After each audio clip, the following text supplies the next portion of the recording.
race first. You know, black power. You know how the world is. You know the world we live in. It's a lot of stagnated obstacle blocks that's standing in our way, and we all know what it is. A lot of us are scared to admit it, or even scared to call it on. A lot of us, what I'm saying, ignore it like it doesn't exist. A lot of our people just out here just lost. But I was looking at this one video with this brother on Facebook. That's why I say I like about Facebook. It's just, you can see wonderful people out there. Really, you know, this brother right here, he was in front of them motherfucking Caucasians and really breaking some science down to these folks because these folks, they wicked. Y'all know what it is. They wicked. You know, they the enemy of the black race. Always have been, always will be. You know, but we can't never forget. We gotta be about race first. So we're about race first. There's no there's no stopping us. We can consume power. But long we stay divided, arguing about football games, who the finest basketball season, who's the greatest revolutionary, all these little different little ideologies that keep us divided. We all know, if you're up under that red, black, and green band, that flag, is that's Garvey's flag. That's it's race first. It's a nationalist flag. That's not a socialist flag. Is nationalist. So, but I want y'all to check this video out with this brother because he really dropped some real knowledge right here on these crackers.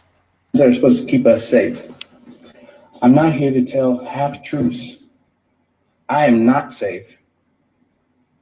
The people that look like me are not safe. And the fact that we can't say it, the fact that I have to come up here again, recognizing all of this power and privilege, and tell you that I deserve to be safe in a place where y'all are paid by the community you represent. But I want to know, if y'all don't look like me, why aren't you doing a better job of representing me? That's what I need to know. And at the end of the day, no answer other than you're right, I hear your pain and it's valid, is reasonable. But the reality of white supremacy is that it doesn't ever tell us that we're right, we're valid, and that we deserve to be safe. And that mixed with privilege equals murder. And we know that's real because of the empirical evidence. Now, again, I'll tell you, like I tell people every single day, I don't care who you are, but if you don't care about me, tell me so that I know, so that you don't kill me while I'm walking away. Tell me that my life matters so that the people I go to throughout the day, I can convey that our city, that our local government and our police force are doing things to help us. And this is what they're doing. But I'll tell you that there is no piece of paper that doesn't involve black folk, black and brown, queer and trans folk, that is going to keep me safe because of the lack of depth that was in that mug, and you know it. I am here and I've been here. We are here and we've been here. And it's not okay. It's not okay when y'all don't show up to things that involve black people. It's not okay when you don't listen to us when we say we need you. It's not okay to show up and be compassionate bigots. It's not okay because we deserve more. If I was a white, straight man, y'all would listen to me way more and way sooner. And we know that.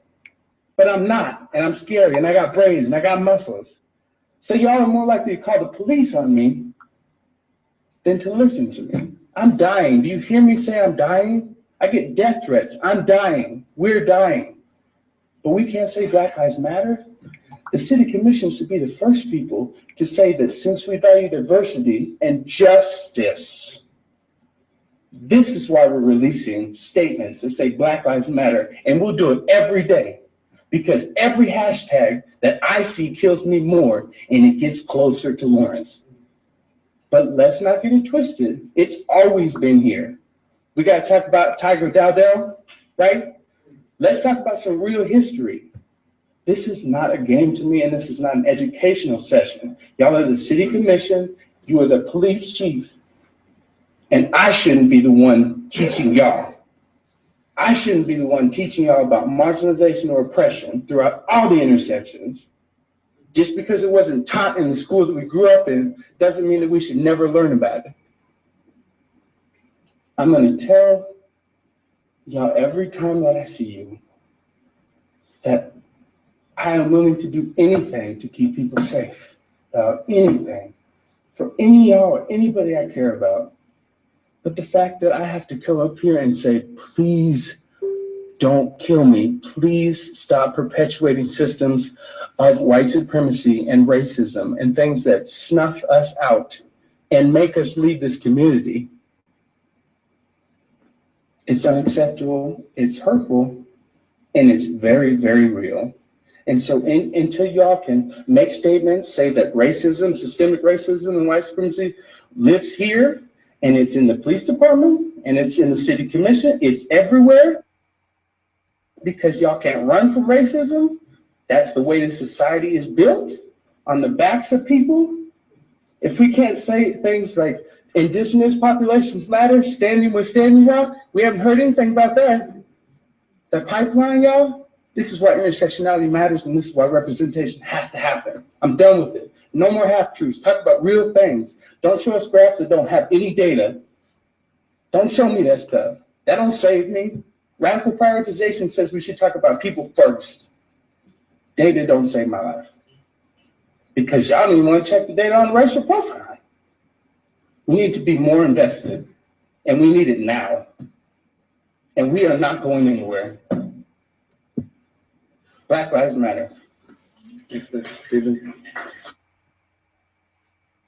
was deep right there. That was some deep shit right there. The brother broke that shit all the way down. Broke that shit all the way down for them crackers.